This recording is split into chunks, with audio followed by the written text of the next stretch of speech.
பஞ்சாபி ஸ்டைலில் தால் தடுக்கா எப்படி செய்கிறதுன்னு பார்த்துடலாமா? அதுக்கு ஒரு குக்கரில் 1/2 கப் துவரம்பருப்பு, 1/4 கப் பாசிப்பருப்பு, 1/4 கப் கடலைப்பருப்பு இது எல்லாத்தையும் சேர்த்துட்டு நல்லா கழுவிட்டு மூழ்கிற அளவுக்கு தண்ணி சேர்த்து 1/2 டீஸ்பூன் மஞ்சள் தூள், 1/2 டீஸ்பூன் உப்பு, 1 குழிக்கரண்டி அளவு எண்ணெய் சேர்த்து குக்கரை மூடி மீடியம் ஃப்ளேமில் 3 விசில் வேக வச்சு எடுத்துக்கலாம். அதுக்கப்புறம் ஒரு கடாயில் கொஞ்சமாக எண்ணெய் சேர்த்துட்டு எண்ணெய் காஞ்சதுக்கப்புறம் 1/2 டீஸ்பூன் சீரகம், அப்புறம் பொடியாக கட் பண்ண இஞ்சி, பூண்டு, பச்சை மிளகாய் இதெல்லாம் சேர்த்து நல்லா பொரிய விட்டுருங்க. இஞ்சி பூண்டு 1/2 டீஸ்பூன் இருந்தால் போதும். பச்சை மிளகாய் காரத்துக்கு தகுந்த மாதிரி சேர்த்துக்கோங்க.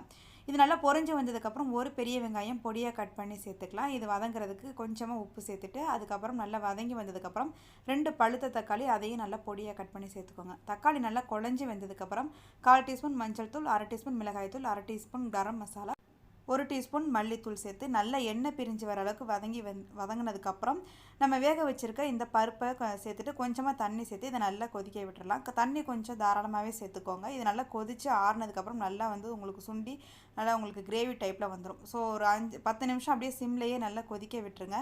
லாஸ்ட்டாக கொஞ்சமாக கசூரி மேத்தி போட்டுட்டு அப்படியே சிம்லேயே மூடி வச்சிடலாம். இப்போ இதுக்கு தடுக்கா ரெடி பண்ணிடலாம். ஒரு தடுக்கா பேனில் 1 டேபிள் ஸ்பூன் அளவுக்கு நெய் சேர்த்துட்டு நெய் நல்லா உருகினதுக்கப்புறம் 1/2 டீஸ்பூன் சீரகம், 1 காஞ்ச மிளகாய் உடச்சிட்டு சேர்த்துக்கலாம். ஒரு 2 பல் பூண்டு நல்லா பொடியாக கட் பண்ணி சேர்த்துட்டு லாஸ்ட்டாக 1/2 டீஸ்பூன் மிளகாய் தூள், காஷ்மீர் மிளகாய் தூளாக இருந்தால் இன்னும் கலருக்கு சூப்பராக இருக்கும். இதை சேர்த்துட்டு நல்லா வதக்கி விட்டுட்டு லாஸ்ட்டாக அப்படியே ஊற்றி விட்டுட்டு லாஸ்ட்டாக கொஞ்சமாக கொத்தமல்லி இலை தூவி இறக்கிட்டிங்கன்னா சூப்பரான பஞ்சாபி ஸ்டைல் தால் தடுக்கா ரெடி. சப்பாத்தி கூட சாப்பிட்றதுக்கு சூப்பரான காம்பினேஷன். ட்ரை பண்ணி பாருங்கள்.